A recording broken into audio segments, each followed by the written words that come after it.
Hi everyone, welcome to Elbow Lake Environmental Education Center.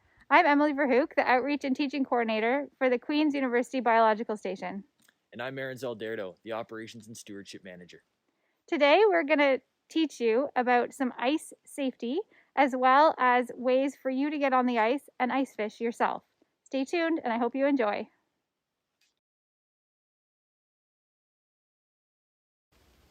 In this second video, we are going to talk about ice fishing and the equipment needed to do so.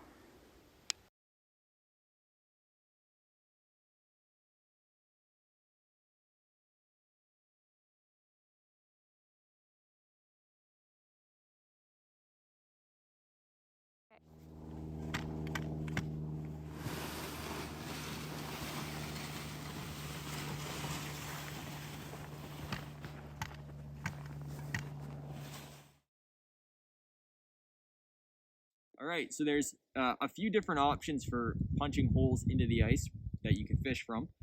We have two options here today. The first is the traditional hand auger, basically which involves muscle power to actually turn the crank, which then bores the hole. It's a two-blade system here. The other option, which is new age technology. It's a battery powered cordless ice auger, and at the squeeze of a trigger you can start auging your hole. Similarly to the electric operated augers, there's also gas and propane augers you can purchase, and there's a more compact option which actually is compatible with a 20 volt or 18 volt electric drill. Okay, now we're ready to prep a hole. So we want to clear the snow away. Make sure we have a good level footing to work from.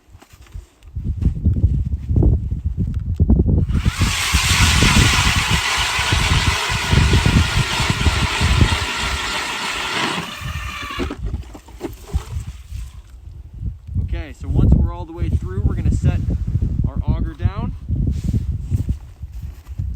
get our ice scoop, and we're going to clear out the slush that's in the hole.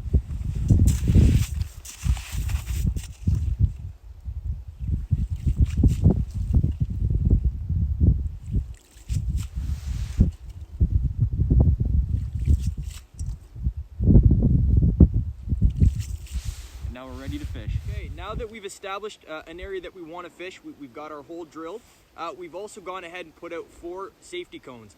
Inside the perimeter of the safety cones, we know it's good, safe ice. It's just a good practice to establish while ice fishing, and it also works great if you have small children. Now that we've shown you the essential equipment to actually punch a hole and clear it out, now we're going to talk a little bit about gear to actually help you catch fish. So there's 2 main types of fishing equipment that you can use. One being the actual fishing rod, which is more for active jigging, or a tip-up, which is used for passive fishing, where you set it, you wait for the flag to pop up, then you run over to try to set the hook and catch your fish.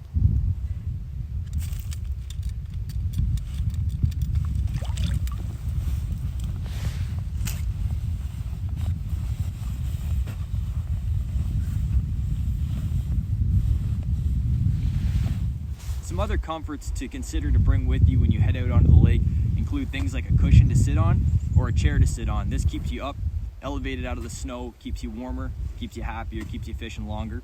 Other things to consider is water to keep you hydrated, snacks to keep you energized, as well as to keep the kids occupied. Okay, there's a diversity of fishing lures out there that you can use when you head out onto the lake. And here's just a little bit of a snapshot of the different baits that you can use. It can be things as simple as a jig head,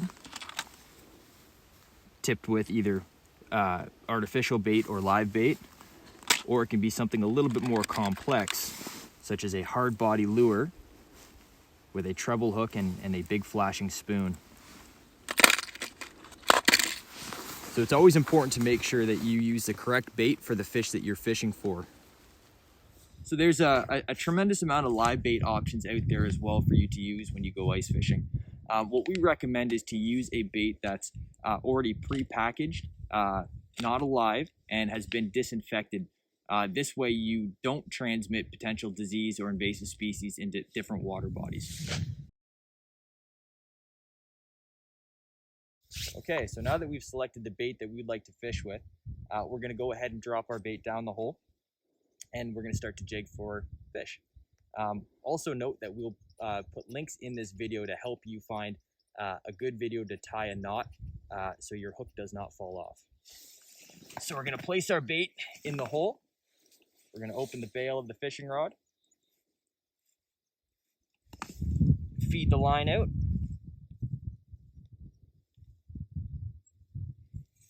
and for jigging, what we're going to want to do is we're going to want the bait to fall all the way to the bottom of the lake. Once we've determined it's at the bottom, we can tell that when our line goes slack. We're going to reel up a little bit, and we're going to jig. As a reminder, you want to make sure that you're checking the fishing regulations for the lake that you're fishing at to make sure that you're using the proper bait and you're not targeting fish species that are out of season. Okay, when you're done fishing, be sure that you pack everything out that you brought out with you. Also, in regards to your hole, it's best just to leave it as is. Don't fill it back in with snow. Doing so makes it harder for people to see, and they may step in it before it gets a chance to freeze over. Okay, so when you're leaving the lake, you want to make sure that you're following the exact same path that you took out in the first place, as you know that that is good, safe ice. The other thing you want to consider when you get home is to make sure that you unpack all of your ice fishing gear